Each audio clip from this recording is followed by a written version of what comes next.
En cambio, vamos a analizarlo con los miembros del Consejo Nacional del Salario, casi todos. Las reformas laborales, ¿qué alcance tienen estas decisiones que se adoptaron, que se supone emergen de un diálogo y son parte de un consenso? Vamos a analizarlo con nuestros invitados. El señor Edwin Bedoya, que es vicepresidente nacional de la CEDOCUT. Está Marco Carrión con nosotros, presidente de la Cámara Nacional de la Pequeña y Mediana Empresa. El doctor Miguel Ángel Puente, que es experto laboral. Y el doctor Rodrigo Gómez de la Torre, representante de los empleadores ante el Consejo Nacional de Salario. Sean ustedes bienvenidos, buenos días. Les iba a decir buenas tardes, pero no se asusten, amigos, son 7:12. a propósito de que esto de que se levantaban temprano, otros tarde, bueno. Ya a ver, adaptándose al cambio de horario. Sí, ¿no es cierto? Ya, pues, claro. Habrá días que se trabaje 10 horas, otras 12, ¿no? Otras se duerma más tardecito, un fin de semana que se vaya con la familia y otra no. A ver, ¿cuál es el alcance? Iniciamos con el licenciado Rodrigo Gómez de la Torre, que es parte del Consejo Nacional de Salarios. ¿Cuál es el espíritu de estas reformas que se propusieron? Muy buenos días a todos. Edwin, un gusto estar contigo. Acá Marco, Miguel Ángel, Carmen, Andrés. A ver, creo que es importante primero analizar cuál es la realidad nacional, no lo que nos gustaría, sino lo que tenemos. Lo que tenemos es que hay un 62% de la población del Ecuador, 62% que no tiene empleo. Justamente hacíamos referencia a quienes tienen la dicha de tener empleo previamente. Y en base a eso, y en base a que la ley del 2015, la denominada de injusticia laboral, complicó la situación y generó una sobrerrigidez absoluta para el sector empleador, lo que ha derivado es que cada vez se siga perdiendo el empleo en el país. 2016 se vio ya se vio la necesidad de modificar las jornadas laborales para ver cómo ajustarlas, pero obviamente a estas modificaciones se les puso cortapisas en lo que es requerimientos de permisos, autorizaciones y demás, adicionalmente que eran de carácter temporal. Ya. No generaron resultados. En este momento se han planteado 3 acuerdos que vienen de diálogos de todo este año. ¿De diálogos con quién? Diálogos a nivel de la primera... Eso es lo que están impugnando, ¿no? ¿Con quién se ha dialogado? ¿A quién se ha consultado? Yo reconozco que en esta zona de la calle Piedrahíta, por la Contraloría, hay 137 caballeros y damas que se reúnen y toman decisiones por nosotros. Esos son los asambleístas. A nivel del Consejo Nacional de Trabajo y Salarios, hace un año se reformó el acuerdo precisamente para dar mayor representatividad de 2 delegados principales y 2 delegados suplentes en base a un consenso de las centrales sindicales y de los sectores empresariales. Ahora somos 4 principales y 4 suplentes. Delegados de las principales centrales sindicales del Ecuador, donde inclusive el compañero Edgar Zarango, parte del FUT, nos acompaña, donde está la CUT, donde está la Federación de Trabajadores Públicos y Privados. También estamos los empleadores. Lo que hemos hecho es, los empleadores, lo que nos corresponde es, previo a las reuniones, nos reunimos con la mayor cantidad de gremios para llegar a consensos y tener una posición ante el Consejo. Este Consejo, que es el máximo representante del diálogo tripartito a nivel nacional, trabajadores, empleadores y gobierno, y llevamos allá las propuestas, es donde se ha llegado a acuerdos buscando dar más empleabilidad en el Ecuador. Entonces, el tema de la jornada era uno de los ejes críticos, porque hay sectores que trabajan cuando los otros no. Turístico, sector industrial muchas veces requiere trabajar de corrido. Entonces, se pueden cubrir diferentes jornadas para trabajar de lunes a jueves. Ya vamos a ir profundizando cada uno de los ejes. A ver, pero un poco el uno es lo de la jornada laboral. El uno es jornada laboral. El otro es el hecho de que había una norma que iba en contra de la Constitución. a igual trabajo, igual remuneración. Pero para los contratos ocasionales y o eventuales, resulta que había un 35% de recargo. Generaba conflictos, no se aplica porque incrementaba costos y distorsionaba el manejo interno de las empresas. Y el tercer rubro es reconocer que los emprendimientos nuevos, sean estos de arranque o sean estas nuevas inversiones, no necesariamente tienen garantizado el éxito. Y terminaban siendo un emprendedor, arranca, la gran mayoría en menos de 2 años le ha ido mal lamentablemente y quiebra, y termina arriesgado el patrimonio, endeudado y demandado laboralmente. Entonces la idea es que para nuevos emprendimientos, en base a un programa que se presente al ministerio, se pueda dar estas nuevas opciones de empleo. Perfecto, no exista desahucio para los trabajadores, por ejemplo, ¿no? Bien, el despido intempestivo. El despido intempestivo. Doctor Puente, bienvenido, buenos días. Buenos días con todos los compañeros. ¿Cuál es su primer criterio sobre el tema? A ver, yo creo que es importante, y lo hemos dicho en estos micrófonos también en otras ocasiones, que es importante dinamizar las relaciones laborales. Cuando hablamos de flexibilización laboral, muchas veces eso es una mala palabra, que suena mal, la gente ha satanizado ese concepto de flexibilización laboral, pero yo creo que es importante que se dinamicen las relaciones laborales. El mundo ha cambiado, las condiciones del mercado han cambiado, las condiciones del país no son las mismas de los años 70, donde habían determinados posiciones, incluso de la clase sindical, que hoy por hoy tiene que adaptarse a nuevas realidades. Y una de las realidades con las que partimos es de que efectivamente el 62% de la población, es decir, 6 de cada 10 personas no tienen un empleo adecuado. Entonces hay que generar condiciones precisamente para que se pueda aperturar el mercado laboral para quienes no tienen un trabajo inadecuado. Para eso es importante partir de una premisa. Mientras mayor rigidez laboral, tratando de generar, por ejemplo, estabilidad laboral, el efecto es el contrario, porque la rigidez laboral, lejos de garantizar la estabilidad laboral, lo que hace es restringe la posibilidad de que el empresario pueda arriesgar más capital. Y no estoy hablando de la gran empresa, estoy hablando del micro, del pequeño empresario. Aquí nos acompaña Marco, que tomará un poco la palabra, y él podrá dar testimonio propio de lo que significa hacer empresa desde las pequeñas y de las microempresas.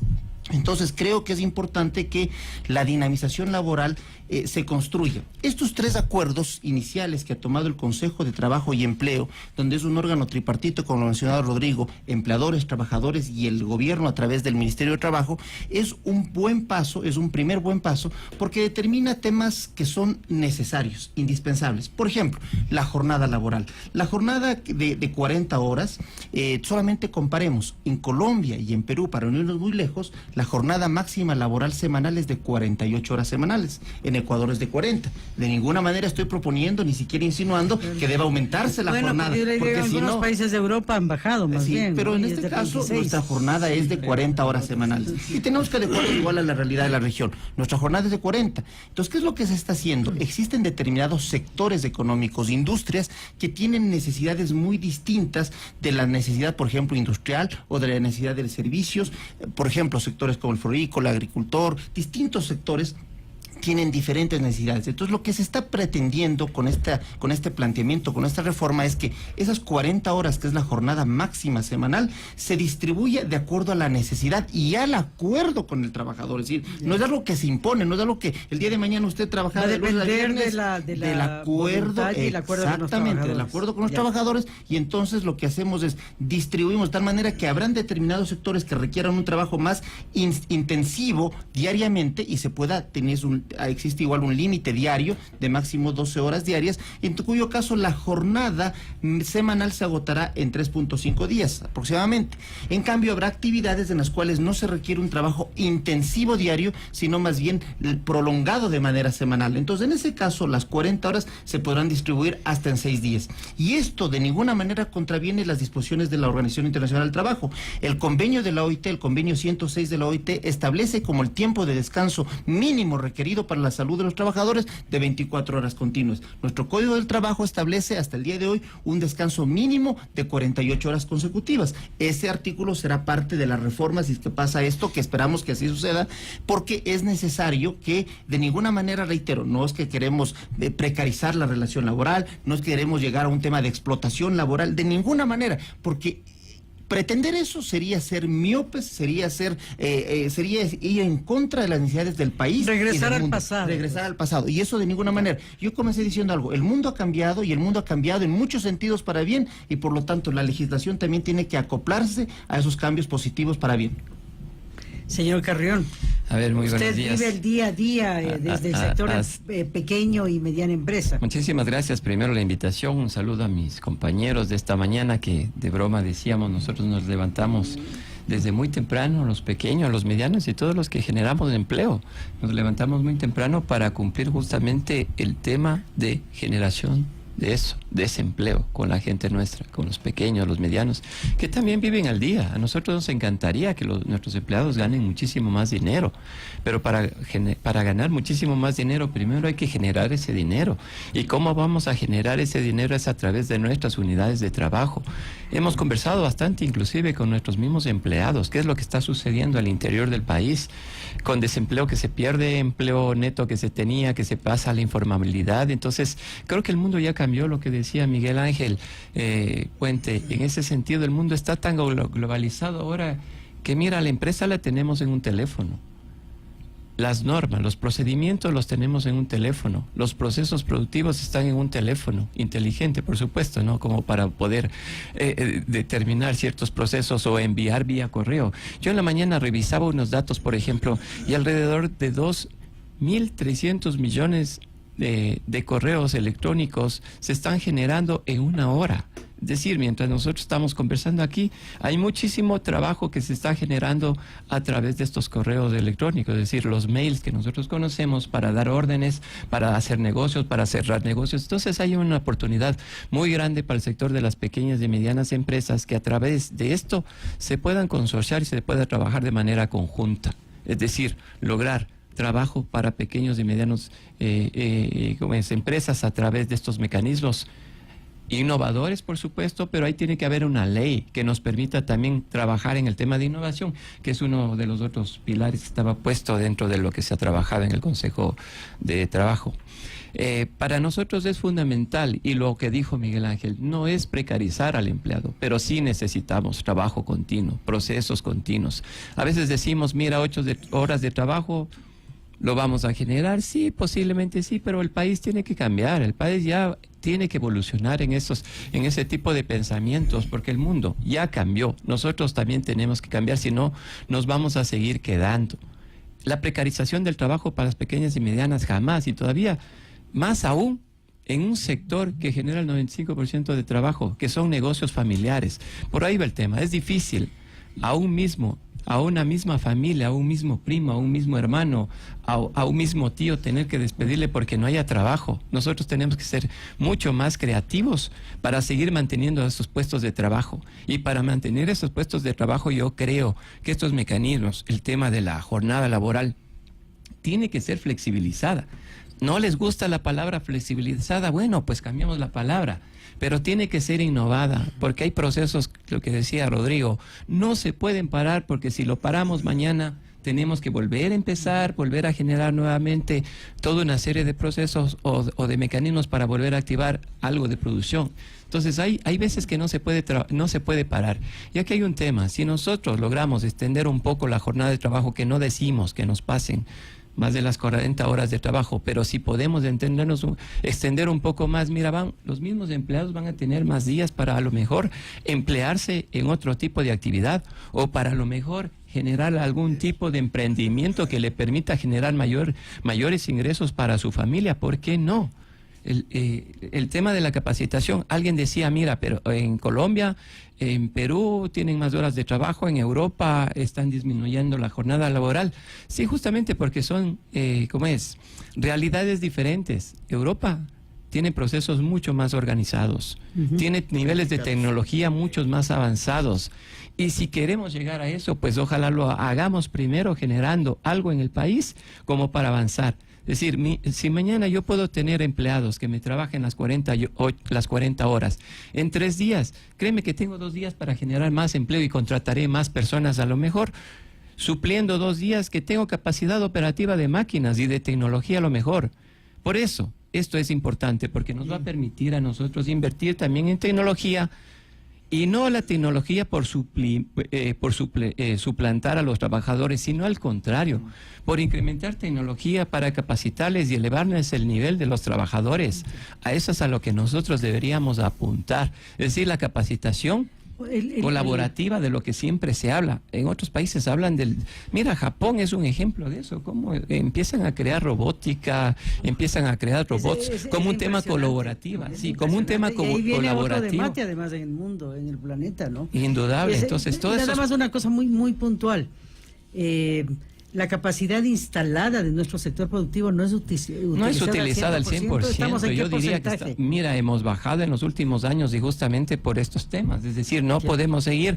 Y sobre todo le afecta mucho a la pequeña y mediana industria. Tal vez la gran industria puede cumplir 2 jornadas de trabajo, 3, pero las pequeñas y medianas, según el código, no lo podemos hacer. Primero, no tenemos una ley que ampare eso. Segundo, y si existe para jornadas de trabajo que a veces tenemos que hacer cumplir otro turno y a veces no necesariamente tenemos ese espacio para cumplirlo, porque a lo mejor no tenemos la capacidad todavía de cantidad de mano de obra calificada para cumplir esa jornada adicional. Bien. Pero si podemos hacerlo y podemos generar esa capacitación a través de estos días que nos quedan de alguna manera un poco más flexibles para apuntarle al tema de la capacitación, yo creo que nuestros empleados van a estar gustosos de trabajar en ese sentido. Le preguntemos al señor Bedoya si va a estar gustoso con estos cambios, porque de alguna manera están abriendo la posibilidad de nuevas alternativas de trabajo también.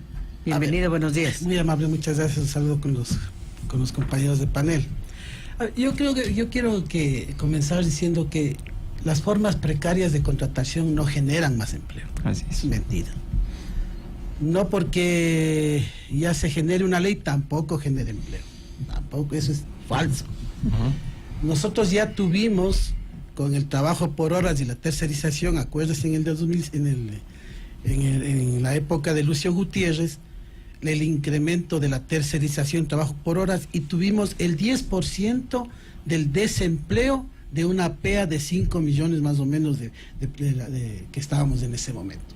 Es decir, lo que quiero decir es que todos estos esquemas de contratos precarios no han generado empleo, más bien han generado inestabilidad y no ha servido para el país porque no se sostienen en el empleo.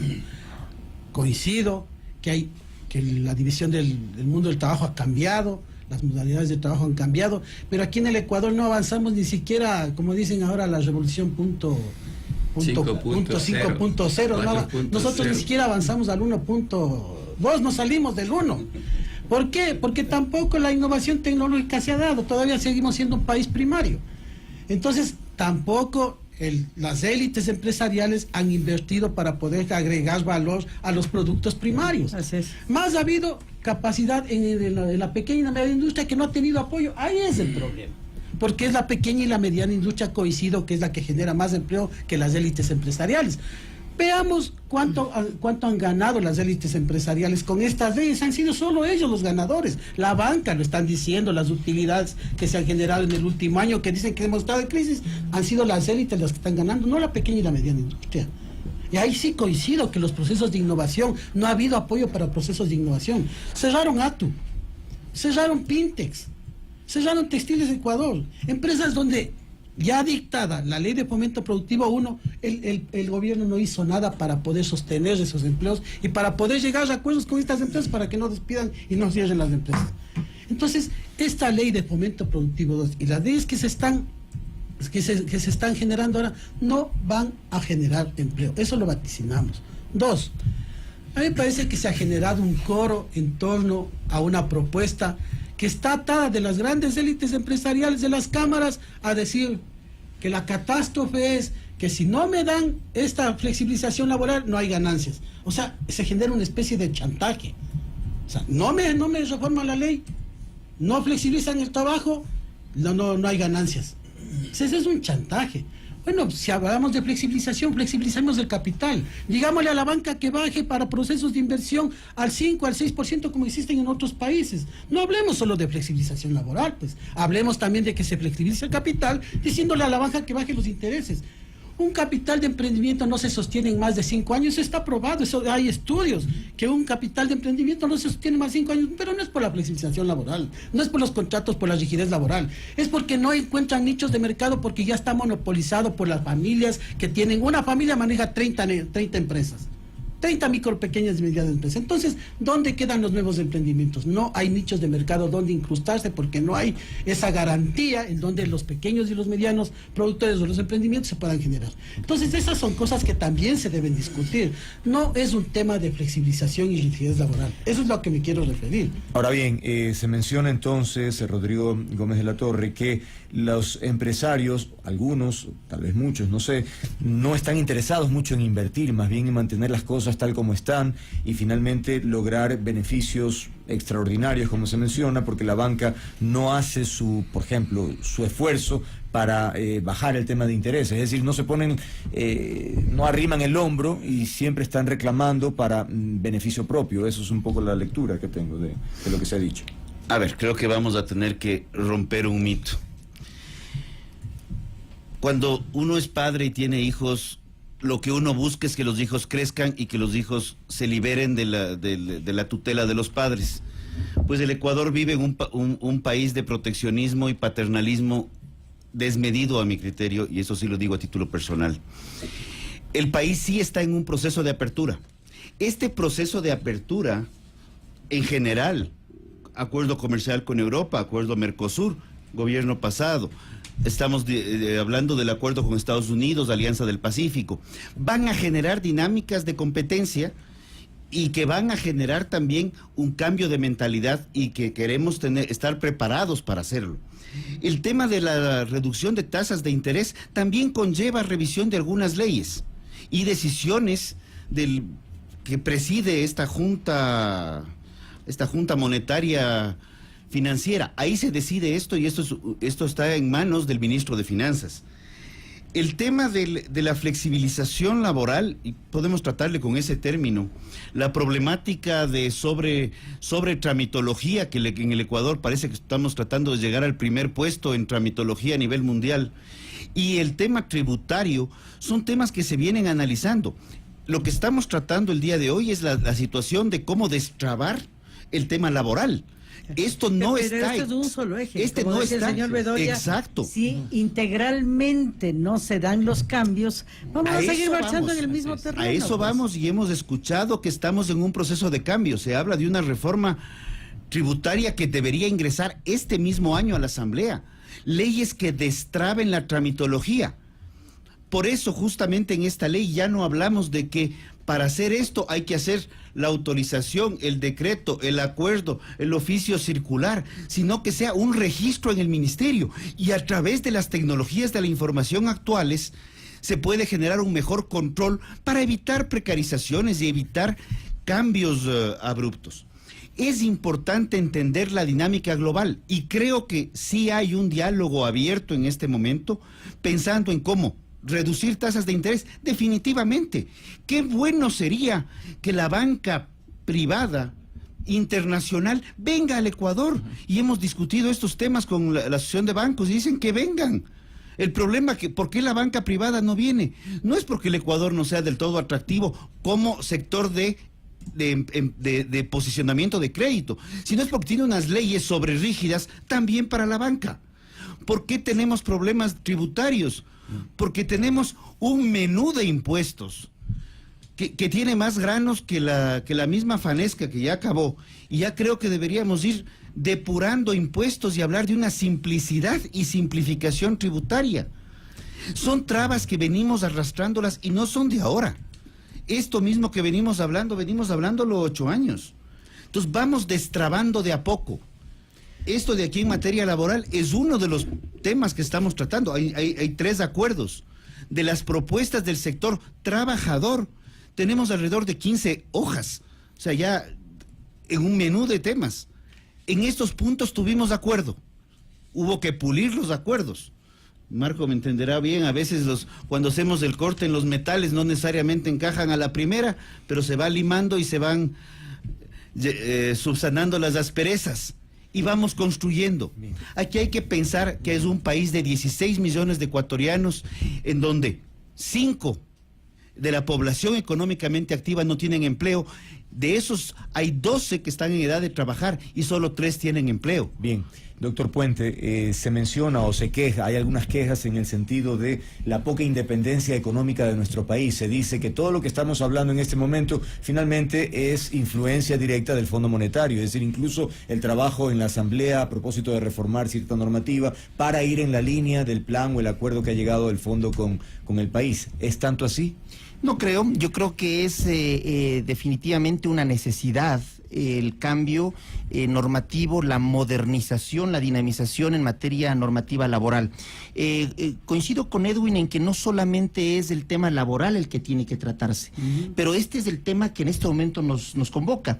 Y yo creo que uno de los estudios o de las metodologías más adecuadas para poder determinar cuán fácil es hacer negocio es justamente este proceso del doing business. Y considera distintos parámetros. Uno es justamente el empleo, otros son trámites, constitución de empresas, liquidación de empresas, el tema de impositivo, el tema de acceso a crédito, que estamos hablando de la banca. Entonces, todos estos casi 9 elementos o parámetros que se evalúan en un ranking del Doing Business determinan que actualmente Ecuador está en el puesto 123 de 190 países versus Colombia, que está en el puesto 65, y Perú en el puesto 68. Entonces, ¿qué quiere decir? Hay que comenzar a trabajar en todos estos aspectos: empleo, en el aspecto crédito, en el aspecto de facilitación de trámites. Todo esto nos va a permitir ser más, insertarnos en la economía mundial y poder efectivamente ser más competitivos.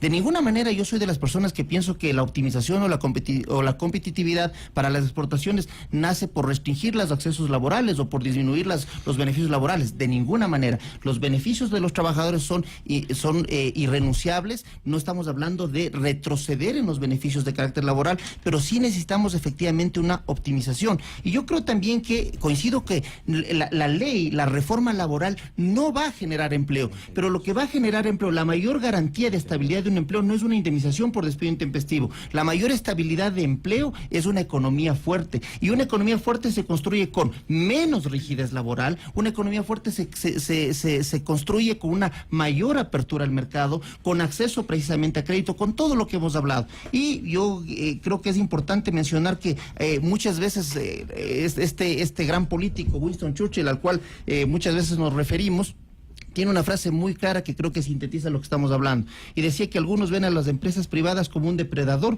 que debe ser disparado, otros como una vaca que debe ser ordeñada, pero pocos son aquellos que le ven como un robusto caballo que tira de la carreta. Y eso es, el sector privado es eso. El sector privado es el que dinamiza la economía. 9 de cada 10 empleos se generan en el sector privado. Y pretender que afectar a esta dinamización del mercado laboral es precisamente afectar al desarrollo de la economía. Lo que pasa es que hay caballos flacos que no logran empujar tampoco. Sí, pero por eso fortalecer ese caballo. Correcto, sí, estoy completamente de acuerdo, pero es quien tira la carreta, que es la economía del país. Ahora, Marco, si digamos que esta normativa pasa tal cual se está planteando, a su juicio, ¿cuál sería el impacto en la actividad que usted Bueno, yo creo que va a generar mucho más empleo. Primero porque, bien lo dijo Edwin, en el sentido de que ¿quiénes son los que mayor generación de empleo, valga la redundancia, generan para el país, ¿no? Son las pequeñas y medianas, no necesariamente las grandes. Las grandes tienen una estructura que está determinada, que les permite invertir de alguna forma y tienen su forma de trabajar. Pero las pequeñas y medianas, no nos olvidemos, vienen muchas empresas formadas inclusive del sector privado que renunciaron y se pusieron un negocio, que le apuntaron a un negocio y empezaron a hacer industria. Y qué difícil que es empezar a trabajar en el país bajo esos parámetros. Lo han mencionado aquí. Mira, no solamente el tema laboral es un tema que se lo tiene que tratar. El tema de tramitología. Hay 80 entidades de control que permanentemente nos están controlando a los pequeños y medianos industriales. Es fatal. Así no se puede ser competitivo. A veces nos dicen es que el sector nacional, la producción nacional tiene que demostrar y ser competitiva frente a otros países. Bueno, pues si vamos a lograr eso, entonces empecemos a trabajar en los puntos donde no logramos ser competitivos. Y son varios. El tema de tramitología es uno. Es fuerte los controles. Sacar la luz ahora es más fácil. Cerrar empresas, no me va a dar la razón muchos de los panelistas que están aquí, que cerrar una empresa es más difícil que haberla abierto. Y a veces alguien necesita cerrar una empresa para emprender otro negocio, porque los innovadores y los empresarios somos de eso. Nos va mal en algo, empezamos con otro tipo de actividad que a lo mejor le vamos apuntando y eso a la final genera divisas, genera ingresos para la gente, genera riqueza para el país. Por eso es fundamental las pequeñas y medianas industrias en ese sentido. El tema de la capacitación, yo me acuerdo permanentemente hemos estado hablando del 0.5% del aporte patronal que lo hacemos, las empresas, para el tema de capacitación que se lo iba antes a la, ya ni me acuerdo el nombre, pero ahora era la CT últimamente, pero antes ya ni me acuerdo, era el CECAP, y que nos permitía a nosotros, ¿cómo es? Capacitarnos, traer capacitadores, manejo de máquinas nuevas, de máquinas inteligentes, de programas de mejoramiento continuo que te servía para buenas prácticas de manufactura, es decir, nos servía, era una herramienta, y no era dinero del Estado, ojo, es dinero del aporte patronal. Eso se lo perdió. El ministro Raúl Ledesma, cuando estuvo el ministro de Trabajo, lo mencionó varias veces, les vamos a devolver o les vamos a volver a poner para que sigan ocupando ese fondo. Pero no se lo ha vuelto y ya vamos varios años en ese tema. Yo permanentemente lo digo porque sí servía, nos ayudaba de alguna manera. Pero, y si vamos a seguir en el tema de producción, de lo que estamos hablando, mira, en realidad, yo puedo mostrar varios ejemplos cómo trabajan de manera asociativa en otros países asiáticos, y uno de ellos, Taiwán, que te cobra 3.5%, está entre el 3 y 3.25% para temas productivos de los pequeños y medianos industrias, y eso es ley. Acompañamiento, ya en eso sí discrepo un poco con Rodrigo cuando dice, no, vamos, tiene que ser abierta la economía para todo. Vean, Alemania subsidia ciertos productos y no es subsidio por subsidio, es subsidio a un sector que le permite trabajar en tecnología para apuntar mejor sus procesos. Ok, Edwin, con todas estas consideraciones que hemos escuchado, lo cierto es que las organizaciones clasistas o algunas de ellas van a declarar una huelga nacional, ¿es así? Y dos, ¿cuánta convocatoria tendrían? Porque la CUT parecería sí estar alineado con el gobierno. Bueno, la CUT siempre ha estado alineada con los gobiernos, está bailando con la más buena, dicen. Aquí vivimos un modelo neoliberal. Todo lo que se menciona es un neoliberalismo duro y puro. Y eso es lo que va a venir con estas nuevas leyes. Se habla de rigidez en el tema de la banca. Mire, publicado. Bancos ecuatorianos ocupan segundo lugar del mundo en fuga de capitales. ¿Quién lo dice? Esto lo dice estudio publicado por el FMI. Okay. Ya. El Colegio de Economistas, me parece que hace un año decía que hay fugas de 300 a 400 millones de dólares se fugan de aquí del país. Y no es porque no tengan garantía, perdónenme. Garantía la tienen, ya tienen un ministro de Finanzas ligado al sector empresarial. Tienen un ministro de Industria ligado al sector empresarial, que ofreció algunas cosas, no lo han cumplido, porque ven que es imposible, porque todo eso favorece a las élites empresariales. Tenemos manejos de oligopolios y monopolios de las empresas. Entonces, todo el préstamo que se va a generar, y el mismo Fondo Monetario lo empieza a mencionar, lo dijo en el 2016 en Argentina con el fracaso del préstamo, que desgraciadamente los préstamos, el 60% lo llevan las élites empresariales. Eso lo dice el mismo Fondo Monetario Internacional, personeros del Fondo Monetario Internacional. En Gran Bretaña y en los Estados Unidos se está empezando una campaña, incluso una simulación, ahí en el Facebook pasaron, una simulación de devolución a los pequeños y a los medianos productores del impuesto y cuánto generan empleo. Y una devolución simulada a la gran empresa y si es que ellos han generado. No, en 5 años la gran empresa no ha generado empleo y los medianos y pequeños productores circulan la producción. Entonces, esa es la realidad. Entonces, no es que es una cuestión de ideología. 2 congresistas en los Estados Unidos están empezando a poner una ley para que se grave más impuesto a las élites empresariales, a más del 70% de utilidades de ganancias. ¿Y la huelga va finalmente? Sí, entonces yo quiero irme a eso. Con todas estas acciones, si nosotros no tenemos oídos, nosotros hemos puesto ya puntos al debate, nosotros hemos hecho propuestas. El presidente nos recibió, como le decía, en 25 minutos que tuvimos de oportunidad de charlar con el ministro de Finanzas, que nos dio la razón con ese perdón tributario que les hizo a las empresas. Decían, el mismo ministro tuvo que reconocer que los grandes deudores, que eran los que debían el 80% de la deuda, no pagaban los medianos y los pequeños. Entonces, a eso me voy. Entonces, si es que no hay voces, si no hay oídos para el debate de las propuestas. Entonces nosotros el único camino que nos queda son las calles. No es porque solo las calles estamos pidiendo, sino porque no hay otra oportunidad. Y nosotros sí vemos un peligroso espejo que está en Argentina, lo que va a pasar aquí en el Ecuador. Eso lo vaticinamos, eso lo podemos decir en este momento y que quede grabado. Porque lo que se nos viene, si se aprueban estas leyes, que son copy-paste de lo que está condicionando el Fondo Monetario Internacional, el Ecuador va a ir a la debacle. Ahí tenemos un crecimiento del 2.5 de la pobreza, y esto se va a incrementar con este tipo de leyes. Bien, hay tantas aristas y el tiempo ya no nos lo permite, pero seguiremos analizando, porque finalmente, ¿cuál es el modelo que necesitamos? ¿Cuál debería ser ese modelo construido en el Ecuador? Que nos permita ese desarrollo integral de los ecuatorianos, pues. Muchas gracias por habernos acompañado, señor Bedoya, muy gentil. Gracias al señor Carrión, muchas gracias al doctor Puentes y al el licenciado Rodrigo Gómez de la Torre. 7:47, un paréntesis, ya venimos.